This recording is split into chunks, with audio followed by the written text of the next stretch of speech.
All right.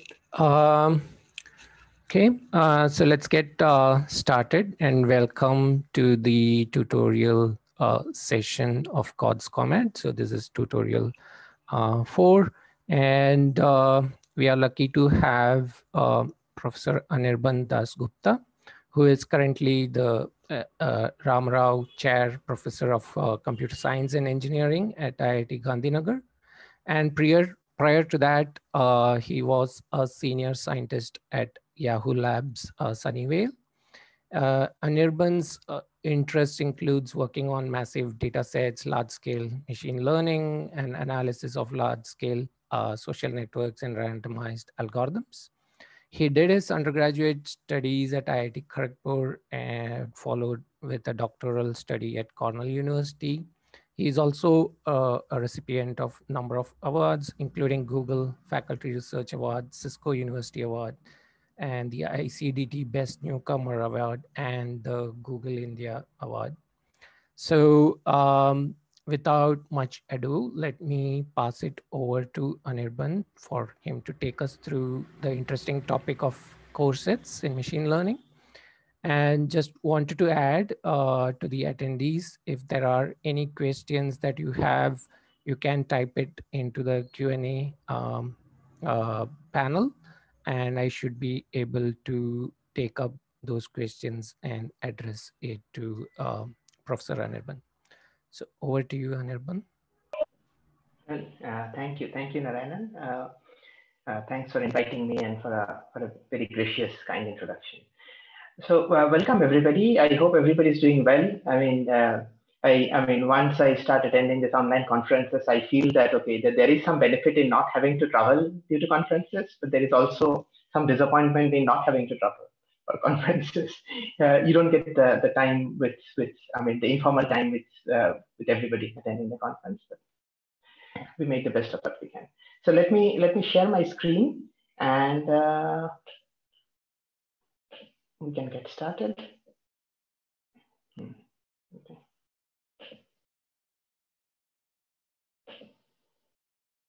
Okay. I hope. Okay, I have the full screen is visible. Okay. All right, everybody. So as Narayana mentioned, we'll be talking about corsets. So. And this is really a sort of picture of a current picture of the academic area in IIT Gandhinagar, kind of deserted, but still beautiful. Okay, so I'm not going to tell you on the need to increase efficiency in machine learning, right? Given that you are in this CODS command conference, you all know how big the data sets are currently, right? And there are many different strategies of dealing with it. There's the issue of a lot of us are trying to parallelize, right, the different algorithms. Either and parallelization could mean different things, either at a CPU level, right, or you are trying to come up with GPU efficient sort of trying to convert your code to GPU efficient modules. Okay, but if you think about it, or even depending on whether the bottleneck in the algorithm in your software is really in the CPU based or in the reading data based part, right? Either you're going to parallelization or you're even going to the distributed setup, right? Which means that you're trying out different kind of Hadoop, MapReduce, different or other corresponding graph versions of it, whatever. Right? But you also probably realize that each of these algorithms, each of these modifications comes with its own set of resource bottlenecks, right? For instance, once you're going to either parallelization or distribution, communication becomes more of a headache. And that would require either tweaking existing algorithms, right? So that now you can address the new communication, at the new bottleneck, right? Or coming up with completely novel ones, right? That can suitably exploit the platform, right? Writing machine learning algorithms on MapReduce and Spark is not a trivial thing, right? It's easier on Spark than on Hadoop, but it's still not trivial. Okay. An alternative view that we're going to take in this particular talk is that let us think about it slightly different, right? Let us think about the fact that what if we could reduce the data, right, and then use existing algorithms, right? And then what I want to say is that our model of attacking this problem would be to say that look, we will not worry about what the state of the art algorithm is, right? whatever be your favorite algorithm, right? And what I want to say is that we are going to beat that state of the art, right? Not in terms of every possible metric, right? But in terms of the performance without sacrificing too much of the accuracy, right? We're going to beat the state of the art using the state of the art. Okay, that's what you should think about it this way, right? That we are going to make the state of the art much more efficient by suitably sort of reducing the data, right? And then using the state of the art algorithm on the reduced data, right? And we want to do it in a way that such that accuracy is not sacrificed, right?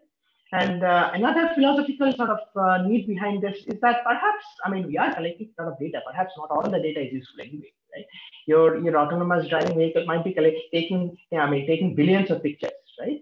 However, not all the pictures that it's taking is really useful in figuring out whether there's going to be a collision, whether there's a cyclist in front of you, whether the cyclist is obstructed. So there's a lot of redundancy in the data. That's what we'll try to explain. Okay, and this is the roadmap that we'll follow for this, right? And I must sort of I see a lot of familiar faces in the audience also. So thanks everybody. I must first apologize that corsets as a topic is a pretty big area, right? And this is my biased corset of this topic. Yeah. Okay. And I think what we are going to do is that we are going to take a dive into some methods of what a corset is. What do I really mean by it, right? What do I mean by sort of provable guarantees about it, right? What are some kind of techniques, and what are some intuitions behind some of these techniques, right? And how is it useful, right? Other than just data set reduction, right? Data size reduction. Okay. So what we'll broadly do is that we'll do a couple of approaches, right? We'll do something called a geometric decomposition, and we'll do something called importance sampling. Right? And throughout these two, we'll keep two running examples in our mind. One will be that of clustering. Specifically k-means clustering or k-median clustering. It's not really going to matter except in the specific bounds that we're going to talk about. And other is going to be about linear regression. Right? These are two very, very related but slightly different set of problems, and we'll keep these two examples in mind. But the techniques that I'll talk about extend to a lot of other, a lot of similar problems, as you will see. We will see a couple of examples of corsets of related machine learning problems, right? For instance, PCA and etc. I just mentioned some of these results. Maximum likelihood estimation. We'll just mention some of these results. The first part we'll do a little more little more in depth. The second part we'll sort of do pretty easy. We'll just mention the results. Then we will see one interesting technique on how to sort of convert any corset algorithm into a streaming algorithm. Right? Again, I probably don't need to introduce what a streaming model of computation is, but just so that we're in the same sort of, we're all speaking the same language. The standard algorithms when we learn in the first algorithms course are all sort of algorithms that assume that there is random access to the data, right? When we start do our first algorithms course, right? That's not always very realistic, right? If the data is lying on a disk, right, you cannot really assume random access. There has to be a cost paid with every random access, right? And if you're unwilling to pay the cost, right, then the streaming is a model of computation in which you assume that you are, you get to do one pass of the data. That's it. Okay? There are extensions of this model, but in sort of at the sort of very basic setup, you get to do one pass of the data. The order is perhaps fixed arbitrarily, right? You don't get to assume anything about the data. And of course, right, if in that one pass you get to store the entire data in your memory, then it's a pointless model, right? You assume that your memory that the algorithm is working with is substantially less compared to the data size. Right? How less and all, we'll sort of talk about it later. We'll see how, what is the connection of corsets with streaming, right? It seems that there should be something intuitive. If by corsets we're talking about reducing the data, that should make, that should enable me to run algorithms in sort of smaller space. How is it, right? We'll see at least one example, right, in which we are able to say that, well, look, the story that I was telling you about in the last 1.5 hours does not really happen always, right? Life is not always that good, but sometimes there are ways around it, right? And then hopefully, if I'm not sort of shooting time by a lot, overshooting time by a lot, we'll talk a little bit about some other applications of corsets like model compression, some newer applications in Bayesian security, etc. As Nana mentioned, please feel free to sort of interrupt me with your questions. Okay? So first, I've been talking about corsets. What is a corset? Okay? It turns out that the formalizing a definition is tricky, right? And at a very 10,000 feet level, this is the story, right? What we are going to say is that, look, you have a data set D, which is potentially very large. You have an algorithm A. You want to run this algorithm on this D and get the result. This algorithm could be something like finding out the convex hull of D. It could be something like, learning the maximum likelihood according to some model family, estimation of some model family, of some corresponding parameters. It could be something like doing k-means, doing k-center, something like learning an SVM, using digital, whatever, right? But what I really want to do is that, can we find a smaller data set, much smaller data set, right? Possibly with a weighted, I might need to adjust some weights of this data set, etc. I might need to come up with, even if D does not have weights, I might need C to have weights, right? And but what I really want from C is the following, right? That if I run the same algorithm on C, right, I should get some result which is very similar to running the same algorithm, to running A on D. Okay. Again, I'm being a little fudgy on this very similar, and you will see why, right? And ideally want C to be a subset of D, right? Ideally, I really want C to be picked up D, right? But sometimes you will see that I'm even during this talk, I'm violating that particular sort of property, right? C will be some small transformations of D, right? But what will definitely be the case is that the size of C will be much smaller than that. Why is this useful? Well, I don't need to tell you on that. Suppose you are running even something like k-means, right? And running k-means, so first of all, if you are a theorist like me, running k-means is an NP-hard problem, right? Even if you believe that the standard, the Lloyd's algorithm, iterative algorithm of k-means converges, who knows, right? It converges to where it converges to, you have to run it with multiple sort of iterations, or you have to do that k-means plus kind of a initialization, etc. All of that, basically it's expensive, right? So then I want to, if I'm not really interested in the last 0.1% of the result, I might create this. A smarter way to sort of run this, get an estimate of the results, would be to create the corset, run the algorithm on the corset, and then tell me the result. Right? Okay. This might not help you get to the top one, the top in the Netflix competition, right? But it will be it's very often it's very suitable for a lot of things. And in fact, right, at certain places, I probably have not shown this empirical results. Running A on C on the smaller data set actually beats the performance of running A on the full data. Right? And because of various regularization issues. Right? So this is clearly useful. Okay? So, but is this feasible? Okay. So here is a very toy problem. It's a laughably toy problem. Okay. And to say that this is possible, right? This dream is possible. Suppose we are solving sort of unconstrained but consistent linear equations, right? So what I mean is that there is a matrix A. There is a matrix A. There is a set of labels B. Say, think of it as target B, right? And what we're learning, right, is AX equal to B. We're trying to find out X. Okay. So and the number of so typically, we'll call in the notation that we have, we'll call N to be the number of points, and I'm thinking of the rows of A, right, as the points, right, and D will be the dimension of the data, which is the number of columns here, D, right. So A is of size N by D, and we are thinking of a setup when this is over constrained, N is larger than D. Right?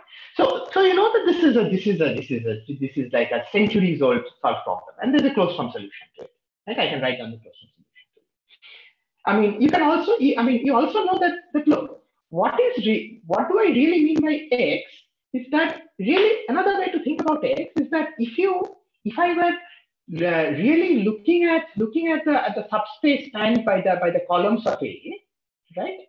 And really what I'm looking for is that, if I have an orthogonal basis of the subspace, I'm really looking for A in terms of these columns of A. right? Basically, you think of the columns of A as the basis, not necessarily an orthogonal basis, and I'm looking for representation of X in terms of this basis. Okay, that's really all, right? Or this linear equation means, right? And it is not very hard for you to see that that we don't necessarily need to keep all the n rows of A because this is over constrained, right? If you find out d rows of A that are linearly independent, you solve the equation using these d rows of A and be happy. Right? You will get exactly the same solution, right? So, but is this a useful data reduction strategy? That's my next question, right? So see, we said that we'll break down running the algorithm on the full data into two steps: creating the corset, right, first, then running the algorithm on the corset, and then giving the result. However, right, if creating the corset, right, which means that in this setup, right, choosing the d linearly independent rows of A, if choosing that is as hard as as expensive solving a linear equation, then the strategy is pointless. Right? Specifically in this case, it is. Right? In this case, it is. It turns out that if I try to do Gaussian elimination, things like this, it is basically solving a linear equation. Okay, so at least this strategy is useless in this setup. Right? We'll show that this can be done. Right? And in particular, we'll show for a more general setup. Right? At least for the so suppose you say that okay, we are in over constraint setup, right? But we are not in over constraint consistent setup, which means that there does not exist an X such that X equal to B. It is not a linear equation, consistent linear equation. Right? And therefore, because it is not a consistent linear equation, you do what is known as a regression problem. Right? You try to find out X that minimizes Ax minus B. Okay. I'll come to what minimizes Ax minus B means. What I'll mention that. Right. So, but now that we have changed the problem, it is not even clear. See, previously in the linear equation setup, I knew that there are d rows out here, and I could focus on these d linearly independent rows to get back exactly the same solution. But now we have gone, and now that we have gone from the consistent to inconsistent set of equations, I don't even know that these d rows exist. That will give me the same solution as the n rows. Okay. Even that is not obvious to me. Right? How do I know that that the solution to this is exactly the same as the solution to some AC X minus BC, where AC is a much smaller system and BC is the corresponding smaller system. I don't even know its existence. Right? And we'll tackle this question. Right? And furthermore, in order to tackle this question, we'll need to nail it down clearly a little bit more. And we'll need to nail it down by saying that, okay, what is this norm? How are you measuring? Because Ax minus B is a vector. How are you giving, creating a scalar out of it? Well, standard ways, right? We'll see that, okay, you basically create a scalar by sort of creating what is known as a matrix P norm. The P norm of a vector, because a vector P norm. This is the Ax minus B is a vector. So D square is the most commonly used thing. You could do L1, you could do some other LP, any other things. And it turns out that the fact that this rows exist, this small set of rows exist, how many of them? Is it D? Is it D square? Is it some D to the power 1000? Who knows? Right? We'll be able to show its existence. We'll be able to give fast algorithms for creating this, and fast in comparison to solving the full problem. Right? And that's one of the running examples that we'll have. Right? And we'll say that we'll be able to do this for all p greater than equal to 1. The second question is on clustering, right? And here you have again, the problem is very, very sort of common. You have endpoints, right? We'll denote the points by xi, right? And what I really want to do is that I want to sort of subsample these points, right? Subsample or slightly transform these points. And even if the original, so I'm assuming without loss of generality that the original points do not have weights, because even if they have weights, the entire sort of mechanism, I'll just transfer the weights accordingly. Okay. So now, even if the original points do not have weights, here the size of a point perhaps denotes its weight. So I won't just subsample the points, I subsample the points and associate them with weights. Okay. This will, and what I really want is that the clustering that I find out here right, I'll find a clustering of similar cost out here. Right? This is not a Corona clustering. I'll find a clustering of similar cost out here. Okay. So how do I know that that's even possible, right? And how do I do that? It might not be the exact same clustering. It will be a clustering of similar costs. Similar. Again, I have not defined what similar is. Okay. So in order to present the results, the theoretical results, let us take a slightly general formulation of the optimization problems, right? And this formulation, it came out. See, corsets. There's a huge literature, right? And this was one of the formulations that was given by Langbaum and Schulman, among others. And we kind of define the problem in this particular way. We say that look, what we want to do is the following: that we have a set of data, right? And we are going to propose solutions to a particular problem, right? And a particular problem is basically minimizing some function f of f, right? And the solutions that we propose, right, will sort of define a particular f of q, right? So for instance, suppose we want to do regression, right? So a proposed solution is a vector, right? And once you define the solution, right, that associated with the data set gives a particular cost. Right? What is the regression cost with this particular, if the solution was this q? Similarly, when you're trying to do clustering of the data set, your proposed solution is a set of k centers, right, if you are doing k clustering. And then in k-means, you say that, okay, if this is the proposed solution, what is the cost f of q for this q? So q will denote either this vector or this set of k centers, the entire set. Okay? And then we define the cost f of q of this proposed solution. And clearly, I can write down, so two things to observe. One is that, see, the total cost f of q can be represented as an aggregation of point-wise costs, right? For instance, it's easiest to see in the k-means clustering. In the k-means clustering, the total cost is that you associate every point with the closest center among the centers that are present in the set of centers q. Right? You calculate its cost. If it's k-means, then take the square of the distance. If it is k-median, just take the distance and sum it up. If it is k-center, you take the maximum. So the aggregation function is the maximum rather than the sum. Right? In least square, right? You take the rows of the matrix A. You calculate AI transpose q minus bi. You take the 2 norm of that vector, and then if it is least square, and then you take the sum of these norms. So f of q can be written as an aggregation of functions, and we'll call these functions f of xi q.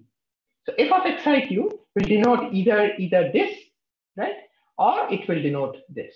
Right? Basically, these are the point-wise aggregations. Right? And then, point-wise costs, and then we aggregate these costs. Okay. So, and what I want to say, define the corset as the following: that instead we'll sort of have a set C, which is now given by xi, a bunch of points xi and the corresponding weights wi, and the cost of the corresponding solution q, right, on C is calculated in a similar way. Right? You take the f of xi q, and now the only thing is that because the point has an associated weight, you multiply it by that weight, wi times f of xi q. And then, you could do two things. You could either incorporate the wi inside the xi, right, or you could keep it outside, right? Either way, if f is a linear function, and then it's easy to sort of absorb the wi inside the xi, but sometimes you need to keep it associated. That does not matter what you do. And what I really want to say, and so just to nail down the examples, in the k-median, k-means, just repeat the examples. F of the small f of xi q is the squared distance if it is k-means, and the distance of xi to the nearest neighbor in q. This should have been the small q. Okay. Could I request the panelists to all mute? Thank you. And then in the linear regression, as I just said, f of xi q is given by this vector, right? And then many optimization problems in the class. Sorry, Anirban. So there is a question. Yeah, please. Please go ahead. Sorry. So there is a question. Are the weights defined at a record level or a feature record level? No, the weights are defined at a record level. All right. Because as we'll see is that the only purpose of the weights is basically to unbiased the estimator. Right? What we're really building is an estimator of the cost on the full data, right? And the purpose of the weights is to unbiased estimator. We don't need, because the sample is really taken at the record level, right? It's enough to have the weights at the record level. I hope this answers the question. Okay, so now, so here is the one concrete definition of a corset, right? Because as I said that people, the way corsets are developed is that people try one definition of the corset. If that doesn't work, people change the definition. That doesn't work, and they change the definition. So eternal cycle, right? So here is one sort of consistent definition, right? What we want to say, and this is called a strong corset, right? What we want to say is that look at all the possible queries. Remember, a query is a solution. So that's just the language here. Right? Look at all the possible solutions. What I want to say is that C is a corset of the full data set, right? If f of CQ, which is basically the cost of the solution Q evaluated on C, is within 1 plus minus epsilon of the cost of F of the cost calculated on the full data. Right? And this should happen. Important. This I want to happen for all possible queries. Okay, that should immediately bells in your head. Oh, for all possible queries, under an uncountably infinite number of possible queries, right? For the possible set of K centers, for instance, or possible regression solution. How can you say that? Right? And furthermore, we'll be building randomized algorithms. I'll only mention some deterministic results here, some deterministic questions here. So it's enough for me if the above statement holds with probability 1 minus delta. Okay? So see, recall the order of quantification. The quantification is that it should, so with probability 1 minus delta, this should hold for all possible queries. Okay, that's the order of quantification, right? And think of delta as like, I don't know, 1%. So with probability 99% for all possible queries, I can guarantee you this statement. Why is this useful? First of all, why do you need all possible queries? Isn't that too much? Who cares about that? Right? Having the property for all possible queries helps me get to a close to optimal solution using the corset. Why is that? Let us see a very, very simple proof for that. Right? So suppose it's a 3-line. So, any proof that I'll show will be a 3 to 4 lines proof. I sort of promise you that. Okay, supposing Q star is the optimal solution using the full data, which means that Q star is the one that minimizes f of Q. See, I'm not writing the full data out here, that is implicit. When I write f of Q, it's basically Q evaluated on the full data. So Q star is this argmin of this quantity.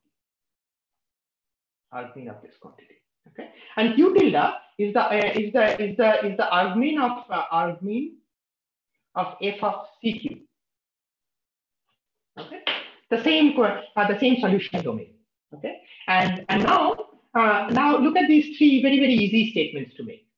Because of the corset property, because of the strong corset property, right? Because C is a strong corset, it means that it is true for every. It preserves the solution value for every possible query. It is also true that f of Q star C is close to f of Q star. Right? Furthermore, because Q tilde is the argmin in using C, f of Q tilde C is less than or equal to f of Q star. Right? It just follows from the definition of Q tilde. Right? Furthermore, right? Because this is not important. Although Q tilde is created using C, right? We had our guarantee for all possible Qs, and Q tilde is one such Q. Therefore, right? In spite of the dependence of Q tilde on C, it is also true that f of Q tilde C closely approximates f of Q tilde f of Q tilde, or the other way around. F of Q tilde C closely approximates f of Q tilde on the full data. So now it is just a matter of putting these two C together, right? That this comes here, and then you use the second inequality, and then you put in the third inequality. Basically, get that f of Q tilde is no more than 1 plus 3 epsilon times f of Q star. Notice what this means. This means that you have found Q tilde using C, and now you are evaluating it on the full data. You found the cluster centers using Coreset. Now you are evaluating the cluster centers on the full data, and you are no more than 1 plus 3 epsilon, right? Than the optimal cluster center using the full data. Nice, right? Because each silent is what? I could start with, I could say if I wanted, I mean, the guarantee to be 1%, I could start with each silent to be 1% by 3, right? And I would be happy. Okay, so this will be nice. So strong corset implies this easy method of doing good approximation. Before I go down to many other sort of I mean some of these routes of how to build a strong corset. Right now that we are sort of sold on hopefully sold on why a strong corset, how to build a strong corset. There are other related techniques, right? I mean, there's a lot of overlap among some of them. There's something called sketching, right? Typically, it's, I mean, that is also a randomized summary of the data. Usually, it is through linear transformations, not always, right? Transformation is typically data oblivious. Coreset is never really data oblivious, right? In Coreset, we try to preserve original points.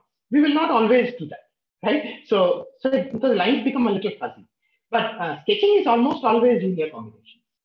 And that, I mean, if I do linear combination, what sketching results is a loss in sparsity, in the sense that if the original data points were sparse, right? The resulting sketch data points might not be sparse. Corsets will, I mean, the sparsity, average sparsity, I mean, or at least the corsets will never really increase the sparsity. Decrease the sparsity. Yeah. That's one negative point of sketches. The plus point is that it is data oblivious. And another plus point is that typically because sketches are linear, I mean, at least for the linear sketches, updating is very easy, right? And inserting is easy. Inserting will also be possible for our setup. Deletion is tricky. Deletion is tricky for corsets. Deletion is fairly easy if you are doing linear sketches because it's a linear operation. Whether you do a plus, I mean, if you adding something, if you minus something, it's a linear operation. It's to remove the same thing from the sketch. Okay, so there are a lot of overlaps, but it's slightly different. A slightly sort of related, again, another related topic, but not exactly the same thing, is property testing, right? And this is more in the domain of theoretical questions as of now, right? Although I think there's a lot of applications possible. Is that, I mean, I want to look at the data, I want to answer questions about it, but here I'm not even getting to look at the entire data. Right? I typically sort of assume that I'm sort of poking questions at the data, right? Through some oracle, perhaps some API, if that's what your sort of, if that's your language, and then what you're really interested in is to answer questions about the data more or less to a reasonable accuracy. Right? The point is that you're not allowed to look at the entire data. In Coresets, what we do is that we look at the entire data, we create a smaller data set. So that's the basic difference. Okay? Any questions here? I'll sort of pause a minute to see if there are any questions. How am I on time? As usual, I'm running a little late, but okay. Any questions here?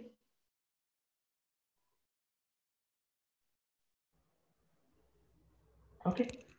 Yeah. No, I think we are good. Yeah. Very good. Thank you.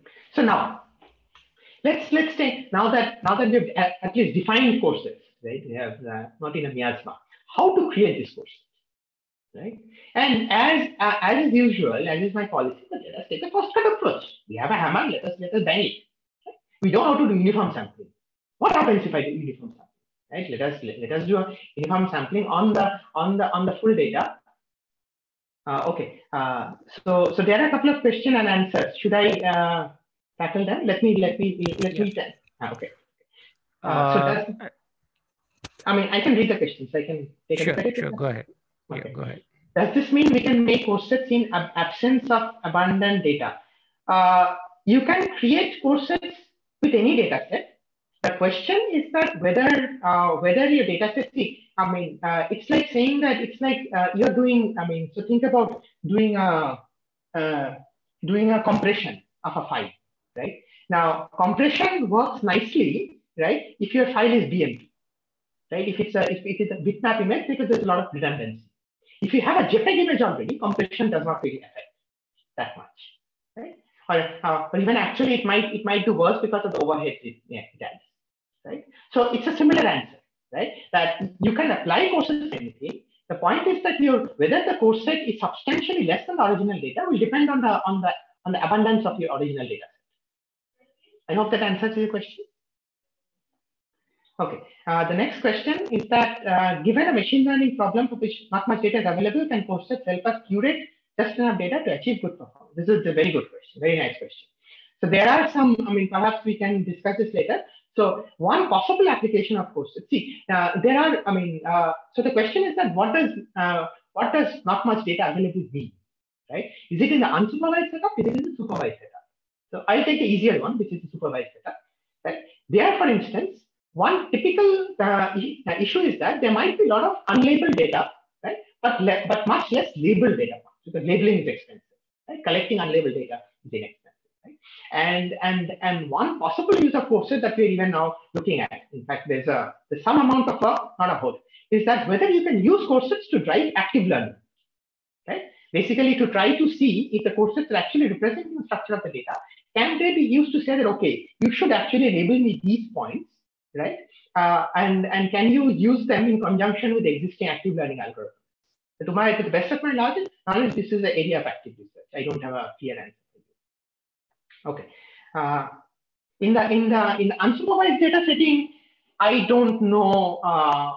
I don't think the answer to your question is yes.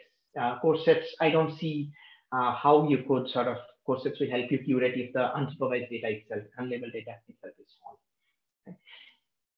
Again, you could kind of think about, we could kind of think about this setup to say that, okay, I mean, if you're thinking about Bayesian optimization strategies, again, this is an area of active research that if you are, if you're doing some kind of exploration, right, to collect data at various points, do corsets help there?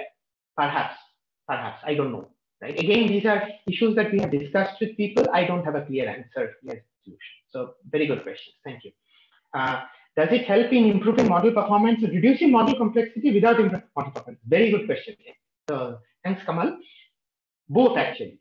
See, the theory that we will give, right, is that it will reduce model complexity sort of, and with a slight penalty in the model performance. In experiments, what you see is that it actually improves model performance a little, right? And what we suspect, and again, I don't have a clear theoretical answer why this happens. The intuition is that it makes the loss. I mean, if you look at the entire surface of the loss function, it makes that a little smoother because you're reducing the data. So the number of local minima, etc., goes down, and therefore it might happen that it actually improves the model performance by helping you reach a better local minima. Although, again, I don't have a concrete sort of theory to go behind it. This is again intuition. So the weights of the points, Coreset said anything about the data density in the local neighborhoods? I don't know about that. See, as you will see that we are not really, we don't, sometimes it will. In case of clustering, for instance, it will. Because the weights will be related to the I mean, as you see, to the cluster in which the data is. But again, it has a better interpretation in terms of how much of an effect this point has on the objective function. That's a better interpretation of the weights, right? Okay. So I mean, I hope that's. Thank you for this question. Very nice. So now coming back, how do we create this strong corset? The first approach is to try to do uniform sampling. Okay. Will uniform sampling work?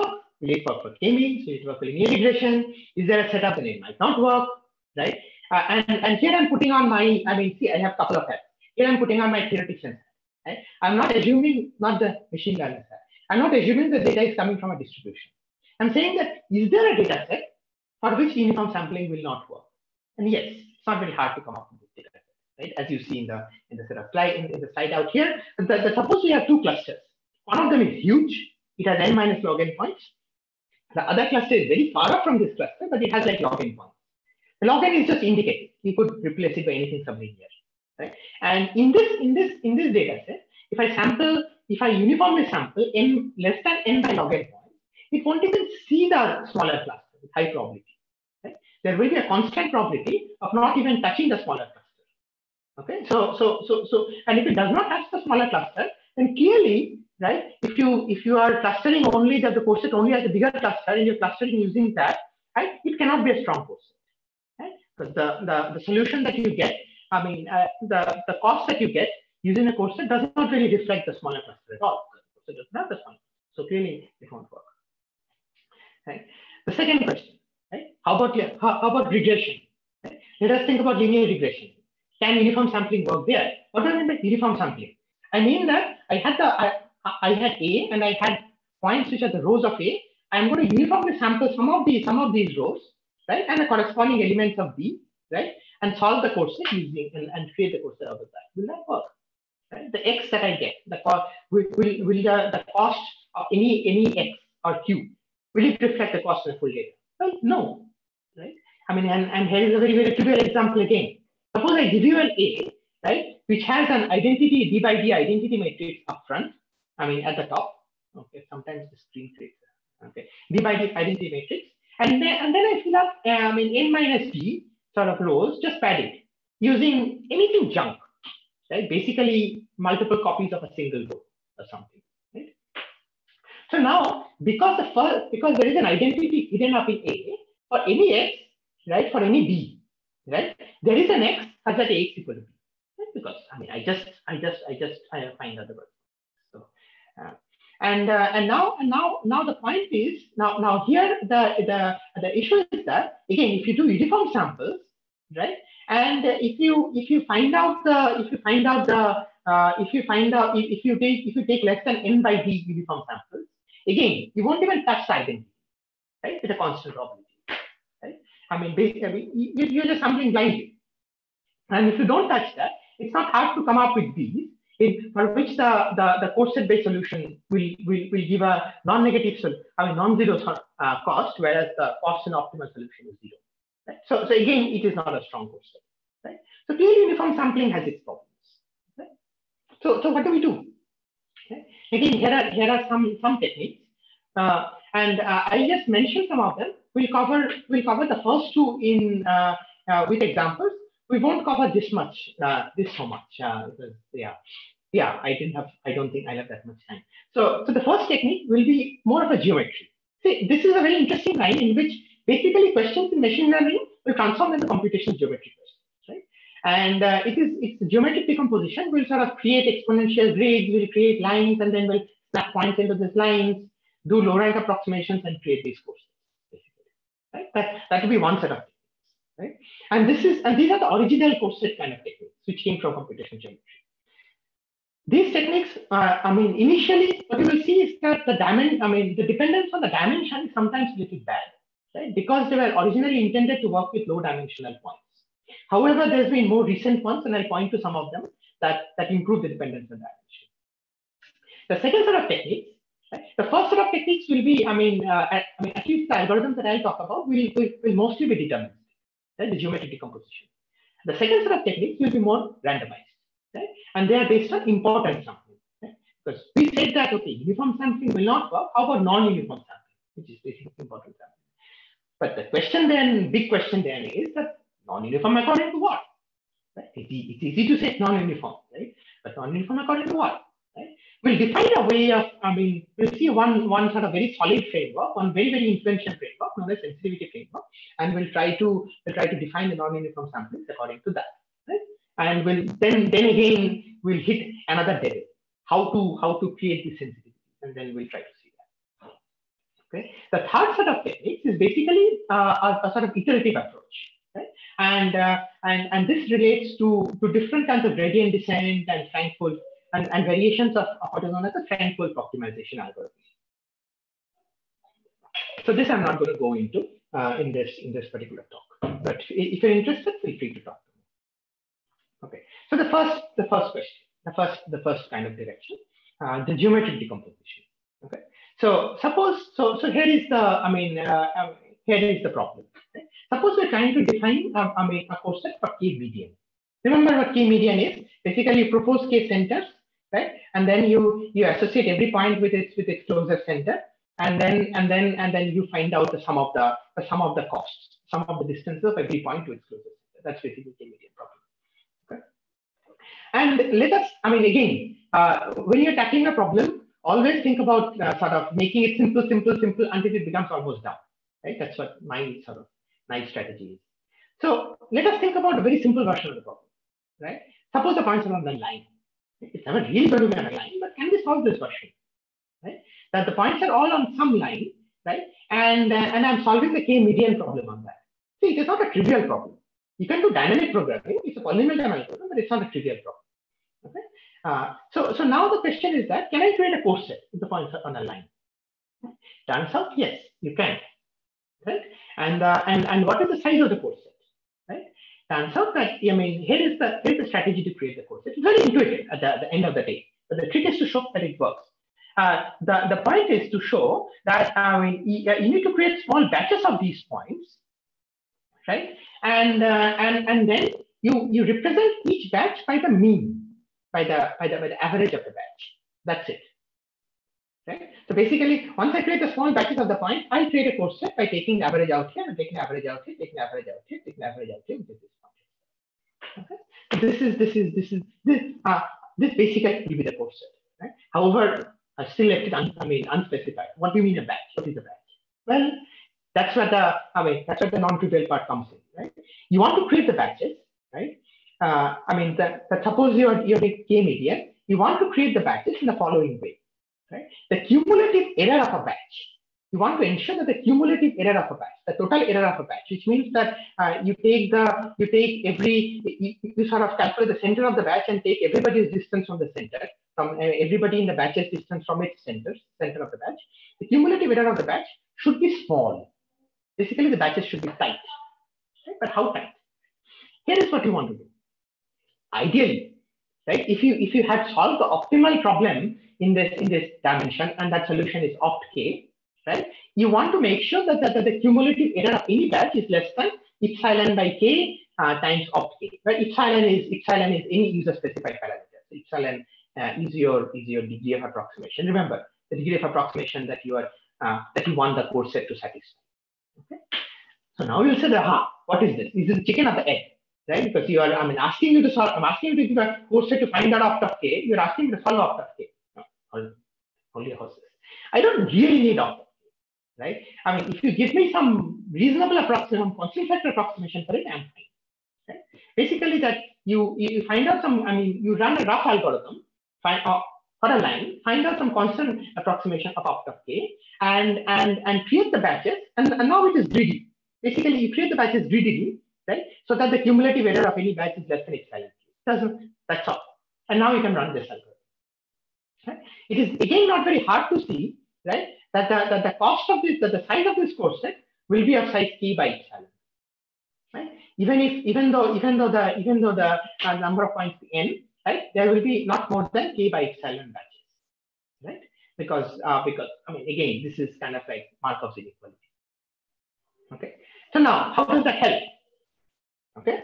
The interesting thing is that this strategy helps you go to multiple dimensions. Okay.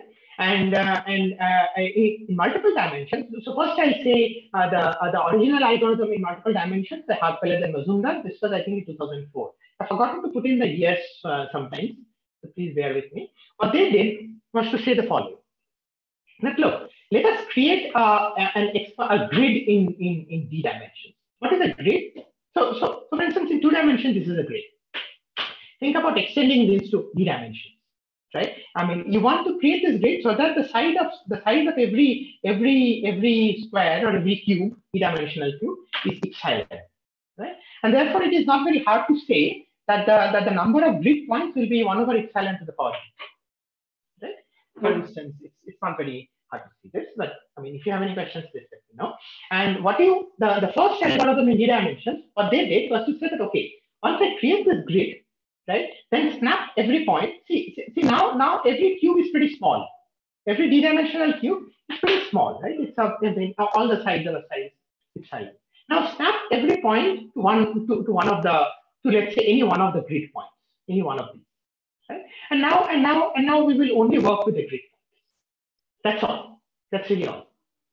Okay. And why is that useful? Well, I just said this intuitively. Well, this is useful, right? This is useful because now what you could do is that if you created this exponential grid in a nice manner, right? What you could say is that even if there is a query, some queue, the cost of the queue with respect to this and with respect to the this are not very different. So therefore, the fact that you have snatched it to one corner of the grid, you're not really paying that much in terms of the cost, right? So what you have to be careful about is the following, right? You have to be careful about to say that, okay, why will this happen? Why will the size of the grid be much smaller than the distance of the distance of the point to the query? Okay. I mean, again, in order to do this, what you really need to do is that first you need to do a rough approximation of the a constant factor approximation of the problem, right? And then you create the grid according to that value. Supposing R, right, is optimal. Opt is optimal. Then you create the grid, right, so that the size of every grid, the size of every grid cell is at most epsilon times opt. Right? That's how we create the grid. So how big the grid is basically has to scale with the constant, with the approximation of the optimum. If that happens, then what you can say that, okay, snapping to the grid really does not pay that much. Does not really increase the optimal value that much. The cost of, and therefore it does not increase the cost of any solution that much because it does not increase optimal that much. Okay, that was the first part. That was the first algorithm that had, I don't remember. Okay. Okay, these are all results of the second paper actually. So that had slightly worse kind of bounce. The second paper by again Harpelas and Kushal, which is more recent, but it says that look, but you get better results by using a one-dimensional strategy. See, the exponential grid is not really sort of using it's just a simple algorithm, right? It's nothing everything. You're doing rough approximation that gives you the size of the grid and the scale of the grid and the nearest distance. But Harpelas and Kushal then said that no, there is a little different. We do a rough approximation, but then we create lines. We from each of these cluster centers, we create these many lines. Right? We throw out many lines. Right? Around each cluster, around this approximate cluster center. And then we snap the points onto these lines. Right? And basically, if the point is here, perhaps put it on this line. If the point is here, perhaps put it on this line. And now we have a bunch of one-dimensional problems, right? And now we create the corset according to each of these one-dimensional lines. We only have a bunch of one-dimensional lines, a lot of them, but we only have one-dimensional problems. Right? We create the corset according to one-dimensional lines, and that's enough. Right? Again, I'm not going to do the proofs of this. Now, as you can probably see, with the grids, it's not surprising that the grids have a exponential dependence in D, right? It's like 1 over epsilon to the power D, right? But they had a slightly worse dependence on K. The latest results by Harpelas and Kushal according to this line say that now if the size of your corset needs to be like K squared by epsilon to the D for K median and K cubed for K mean. Why intuitively slightly larger for K means? Because for K means you need to make the lines a little tighter. Because K means the square of the distance, therefore you pay a lot more penalty if you are slightly far off. So that's why the dependence on K is slightly higher, intuitively. I'm doing lot of hand waving. Theorists here will kill me, disown me. Okay, So this is but you get the basic idea. Now, what you will ask is that why do this, right? What if 1 over epsilon to the D is much larger than N? Aren't you potentially increasing my the complexity of my algorithm? Yes, possibly, right? In the sense that see the complexity, well, not quite. The complexity of this algorithm will never go beyond O of N, because you will never really create the grid.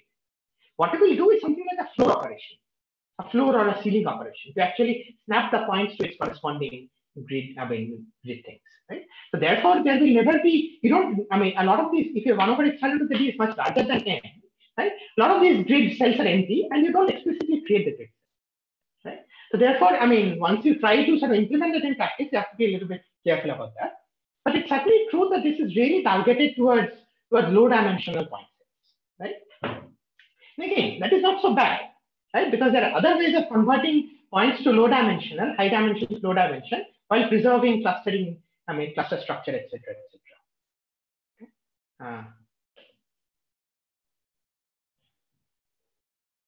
I'll come to this. Okay. But still, it is if you're not able to do the dimension reduction, this strategy is not that useful. So let me answer one question that that I'm seeing out here. Can this be, approach be applied to data-hungry deep learning models? What are some good practices in applying weights? I will come to that. We'll come to how the weights are, how the weights come into, how the weights are defined in order to get that guarantee. Can this approach be applied to data-hungry deep learning models? Yes, it can be. In fact, I'll mention some results. We'll do two things with deep learning models. We'll reduce the size of the model, right? That's number one. The other one, I did not actually talk about it. I'll just mention it later. Is that you can reduce the data, the training data, right, of certain models. Now, these are very recent results.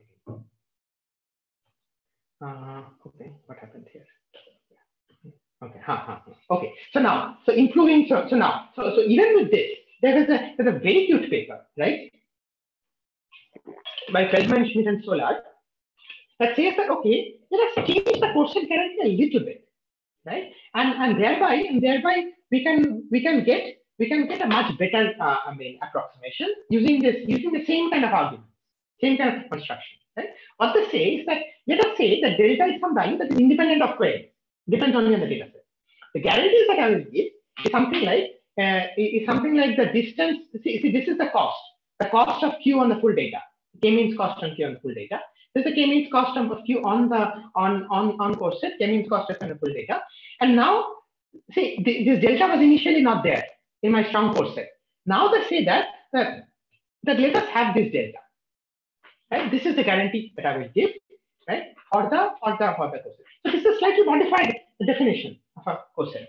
But see, it is still basically the same thing, right? Because see, now if this delta, given that the delta is independent of Q, right? If I minimize this quantity, it is basically the same as minimizing this, right? Because delta is independent of Q, right? So it is just, but it sort of allows us to do a very beautiful construction. What they say is that look, if I'm really interested in this kind of a guarantee, let us think about my data set in this manner. I think about my data set as structure plus randomness, plus pseudo-randomness. There is some cluster structure in the data. I try to create a corset of that cluster structure. There is some amount of some part of the data that is pure randomness, basically. So with any corset, with any query that will achieve more or less that random part of the data, quote unquote random part of the data, will give the similar cost. Again, I'm being very hand-wavy. I'll just nail it down in a bit. And now, so that random part of the data, I won't even try to approximate. Only the structured part of the data, I try to approximate in this course. How does it boil down to actual algorithmically? Right? What they say is that we do what is known as the low rank approximation of the data. We create represent the data as a matrix, throw away a lot of the singular values, right? That is the pseudo-random part of the data. What they say is that throwing away the singular values and then doing the same argument as before, it allows them to get a much smaller corset. In fact, it allows them to get something like k cubed by epsilon to the 4. Remember, it was 1 over epsilon to the d. The d 1 over epsilon to the d has gone away now. It is no longer exponential in d. Okay. There's a faster version of this algorithm by Professor Sandeep Sen and Pratap. Right. Again, I forgot the year. So this is a very cute, cute sort of direction. So that kind of wraps up our sort of slightly deep dive into the geometric decomposition character. Let's see, check on the time. Okay, only half an hour. So I have half an hour, right? Yeah, I guess. Yes. Yeah. Okay. That's okay. So now important sampling. So an important sampling, but we say that there's a probability. I'll speed up a little bit. There's a probability of sampling the ith point. Let me call that pi. Right? Now the point is that because we're sampling it, right? If it is sampled, we need to unbias it. Right? For instance, if you have W1 and W2, and if you want to estimate W1 plus W2, if you sample W1 with property half, W2 with property half, you need to multiply them by 1 over pi. Right? If you want to get an unbiased estimate of the sum, right? And similarly, we'll be able to do that. And these will be the weights.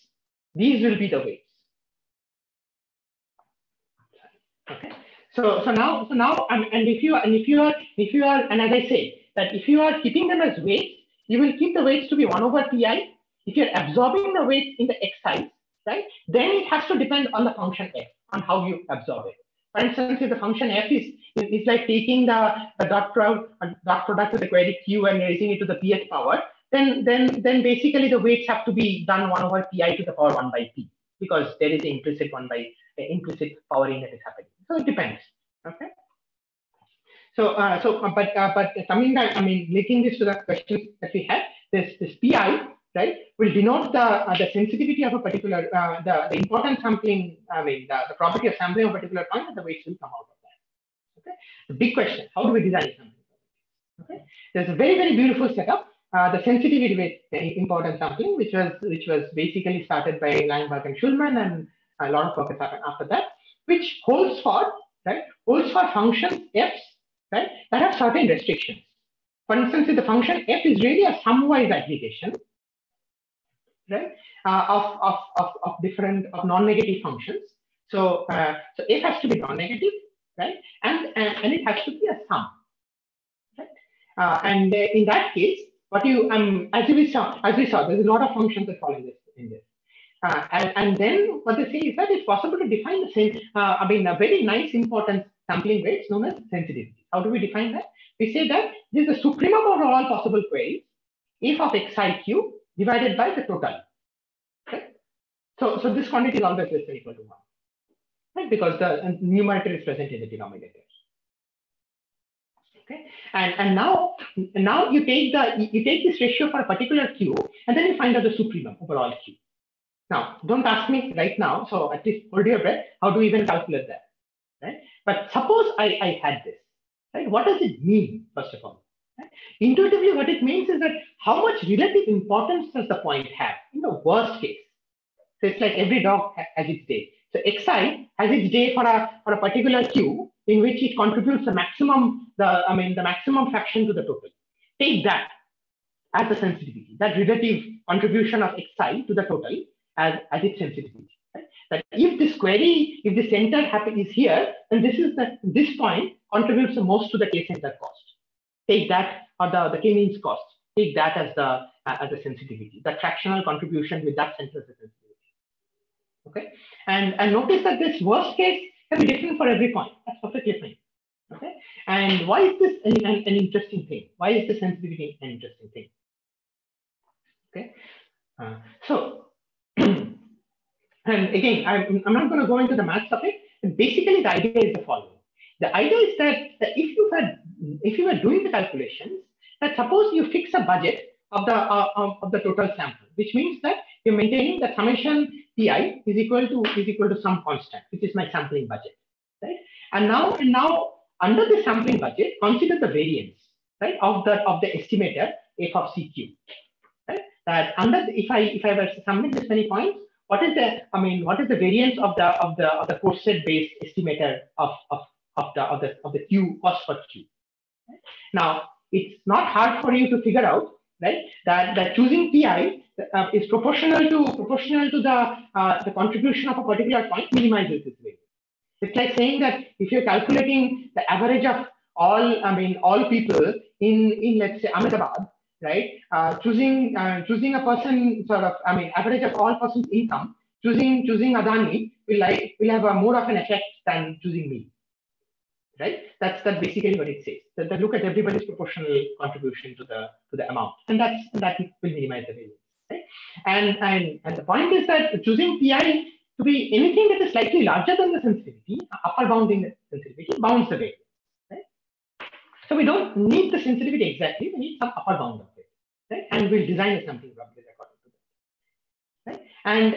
And beyond this, it is really, for a fixed query queue, it is really a simple chain of bound, Chebyshev bound, whatever you want to do. Okay?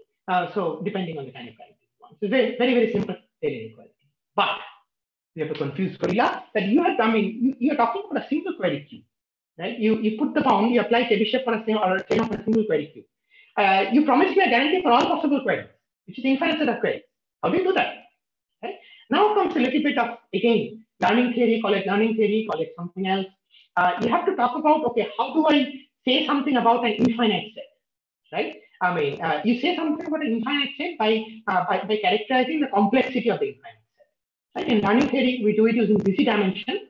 Here we take analogous definitions and say that, okay, I mean, we can extend the what we guarantee about a single query to an infinite set by basically sort of building what is known as an epsilon grid over that infinite set. So just like here you're saying, the blue things are epsilon grid, which means that any query you take, right, is basically close to one of these blue circles, right? So therefore and there's only a finite number of these blue circles. And therefore, I mean, I go from infinite to finite by creating this epsilon grid, just like we do in learning theory, and then we do a standard Euclidean bound over this epsilon grid. So if that passes by you, don't worry about that.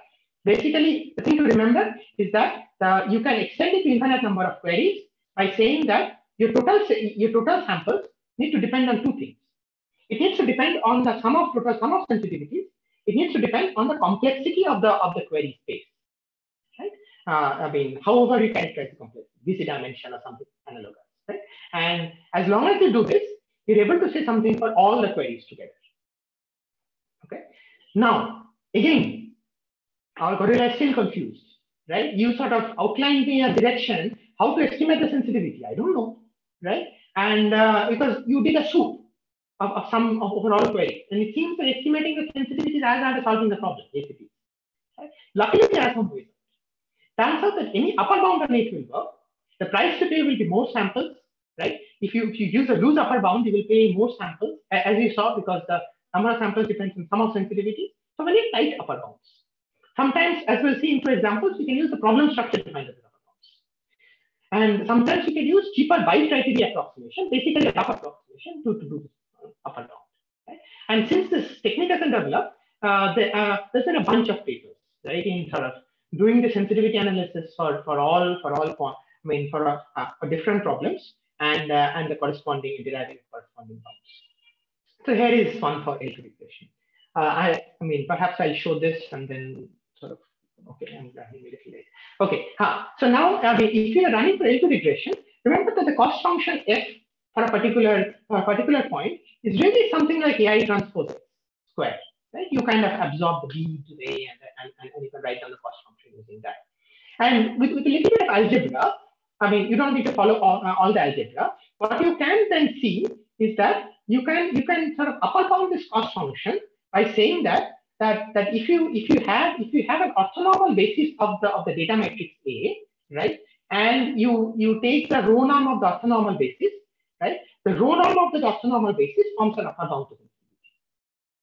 So basically, you take the matrix A that you are using to solve the regression, create an orthonormal basis of it, and the row norm of that, the squared row norm of that, forms an upper bound on the sensitivity. And this we can actually estimate. Turns out we can estimate it pretty quickly. Again, I'm not going to go into the details of that. That itself is pretty involved. We can estimate it without calculating full Q. And now the sum of the sensitivities is actually D. If it's a remember A is a n by D matrix. So sum of, and presumably D is much smaller than n. In that case, the sum of sensitivity is actually much less than n, and that will give me the corset of order D square. Actually, I cheated. It's actually something like order D log D, but I mean that requires better analysis. It turns out that this can also be extended to other norms by extending the definition of orthogonal basis. Okay. Again, we're not going to go into details of that.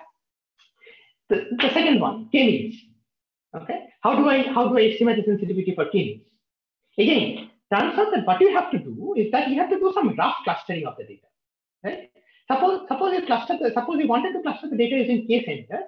You say cluster the data using now 10 k centers, and you give me something like a 20 approximation. That is enough, right? So you use 10 k centers, you use more centers, and they give me a rough approximation.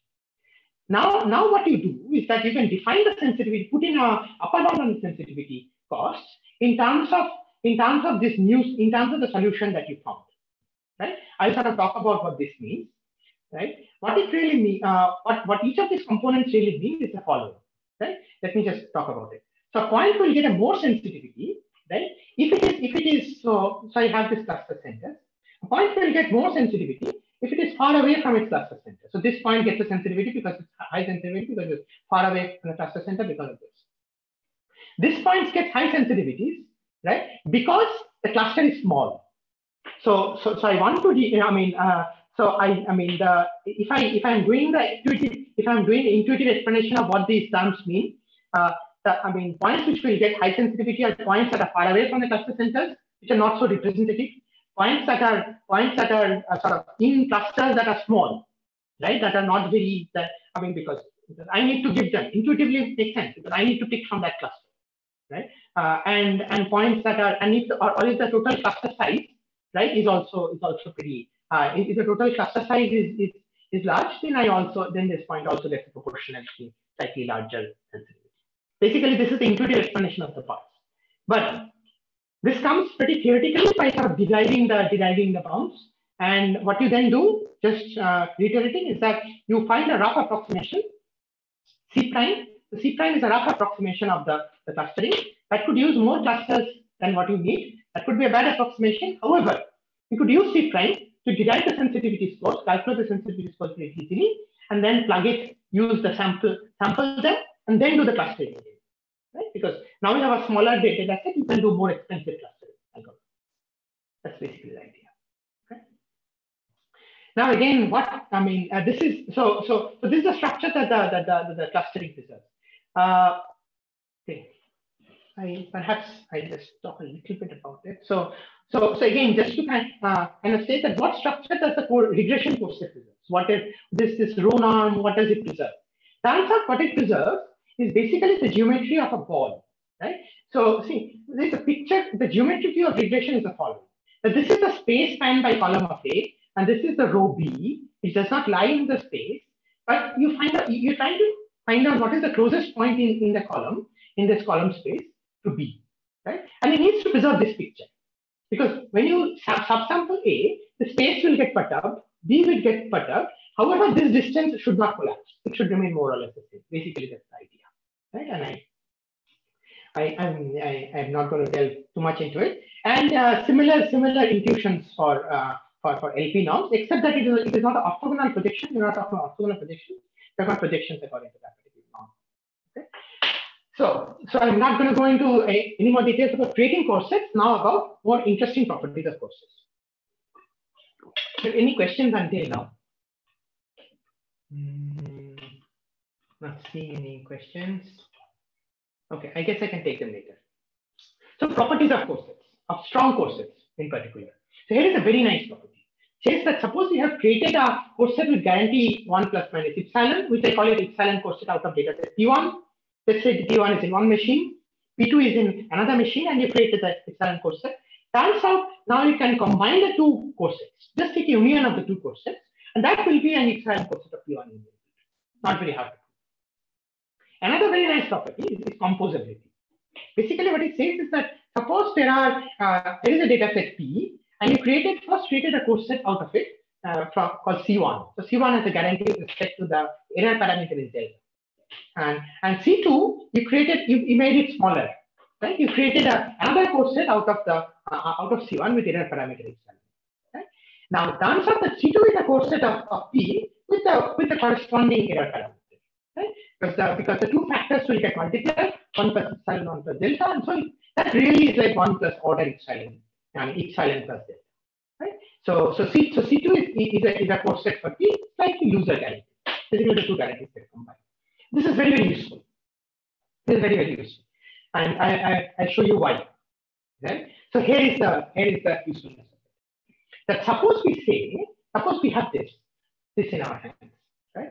But suppose we have an offline corset, right? That can give, we have offline algorithm that takes any data and gives you an order S sized corset.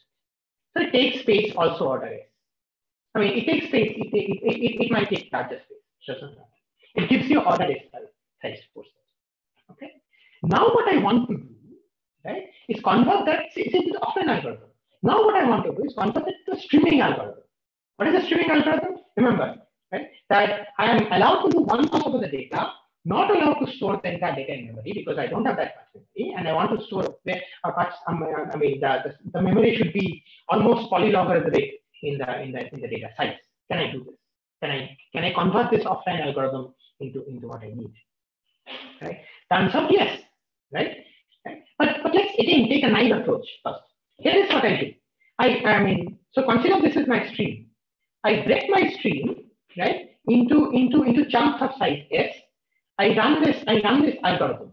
So first chunk of size, perhaps 2S or something. First chunk of size S, I combine it using a corset of size S.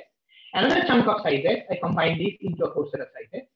Another chunk of size S comes, and then I combine it using the existing corset into a chunk of size S.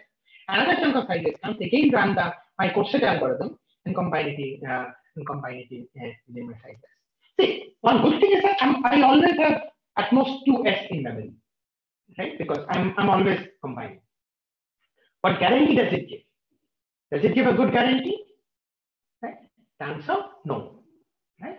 Because see the depth of the tree, because every time you do this combination, right, you're losing a factor of 1 plus epsilon.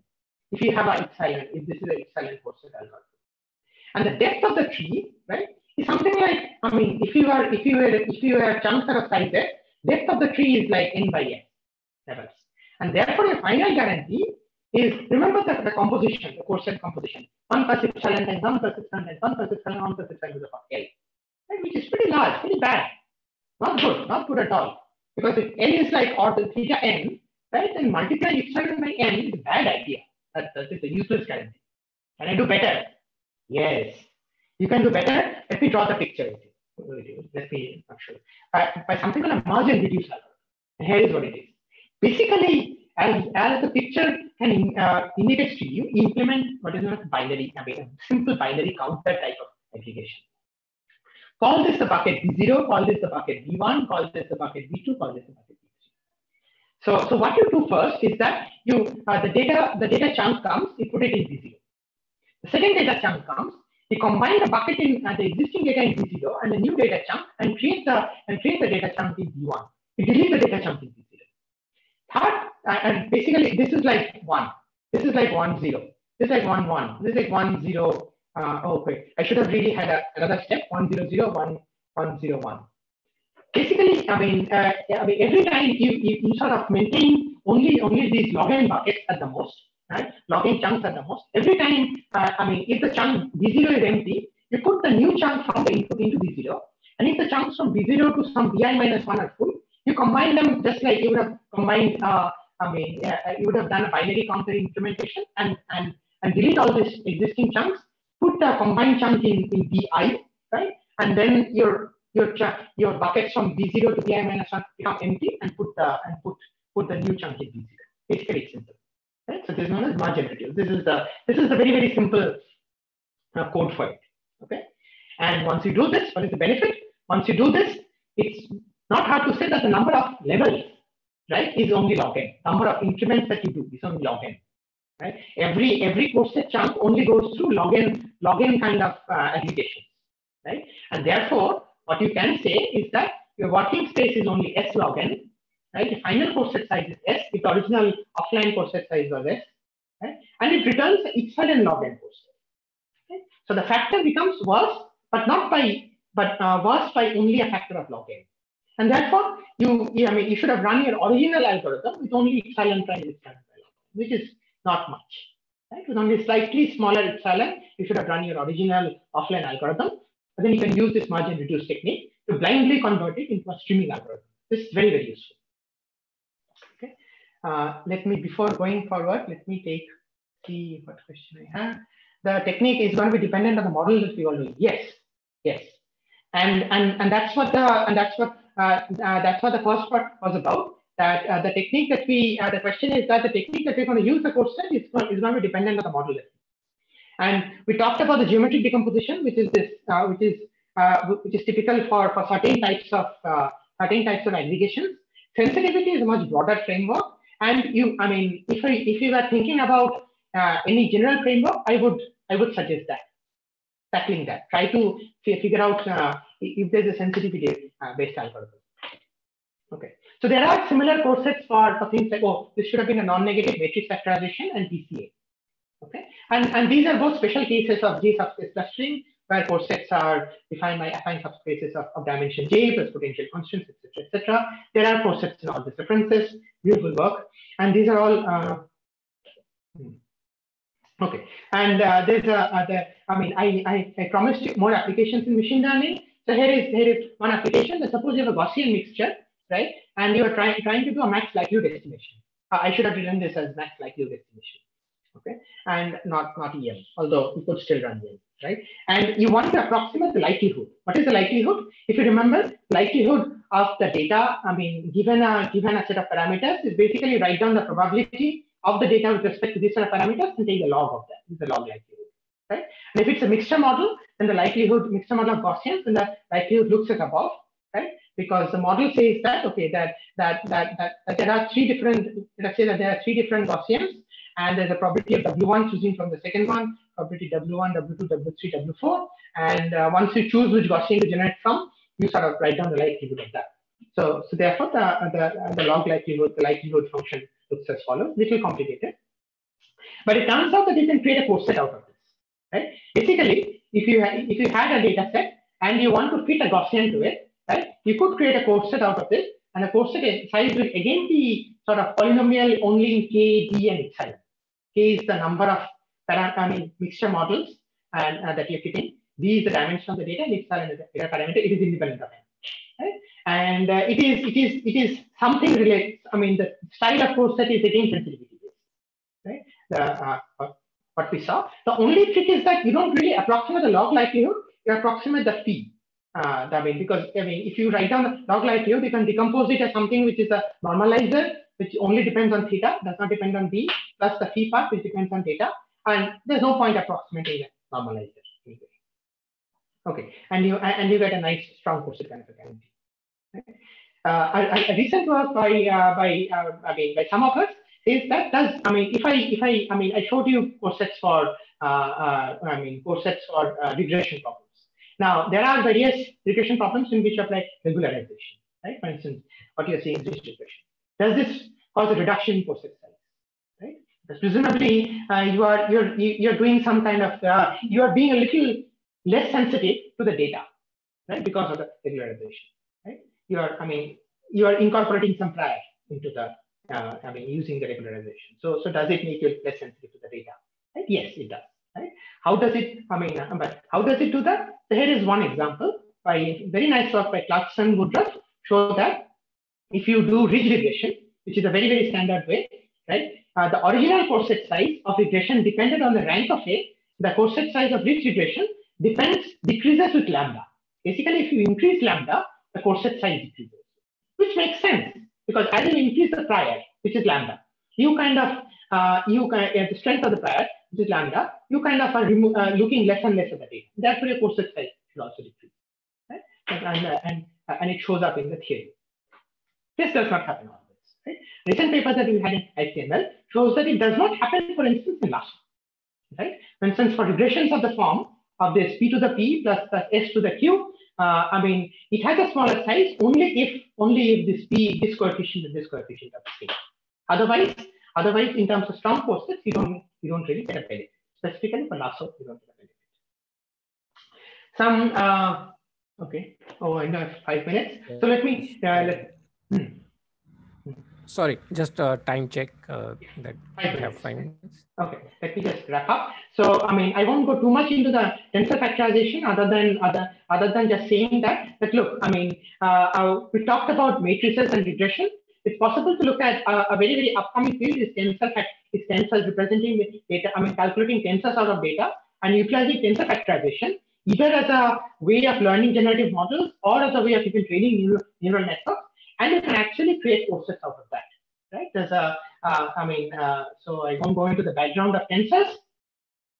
It turns out you can create this stripping set of tensors, and and you can create corsets that have a smaller update, pretty small update time, pretty small working space, right? And are sublinear in the size of the data, right?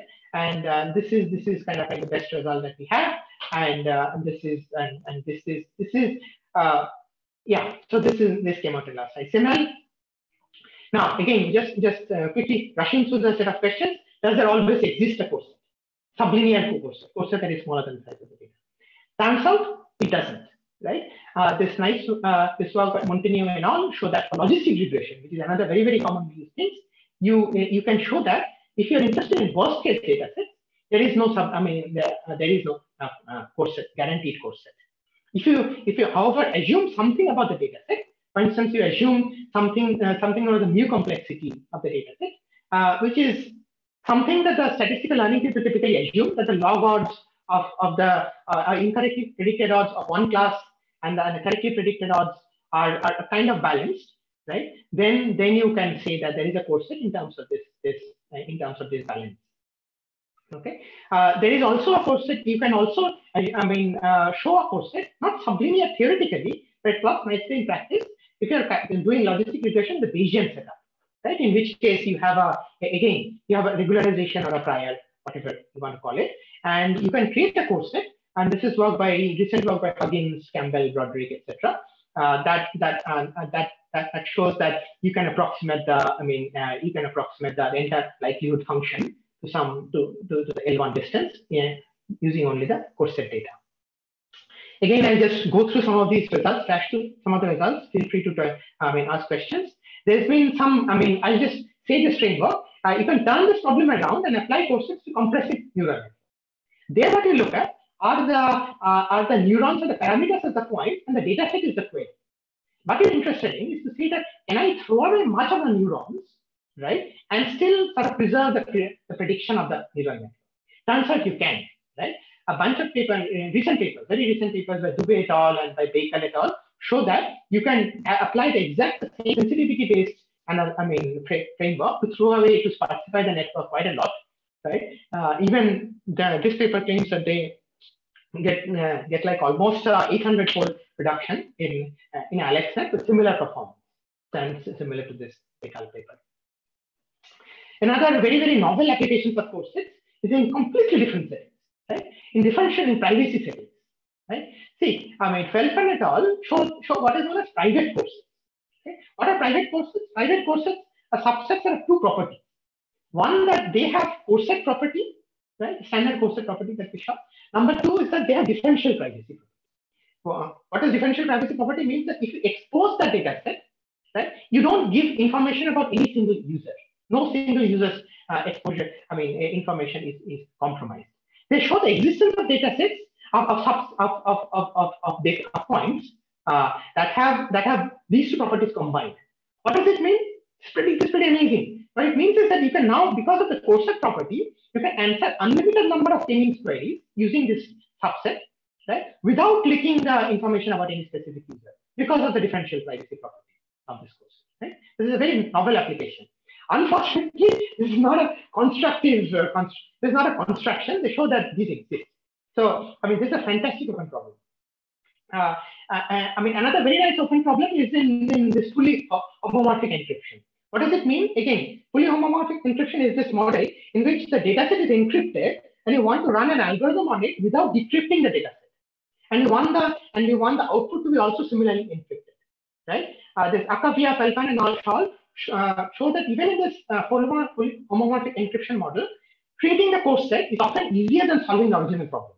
Which means that, again, I can think about speeding up algorithms in this fully homomorphic encryption model, right? Which is very important to security.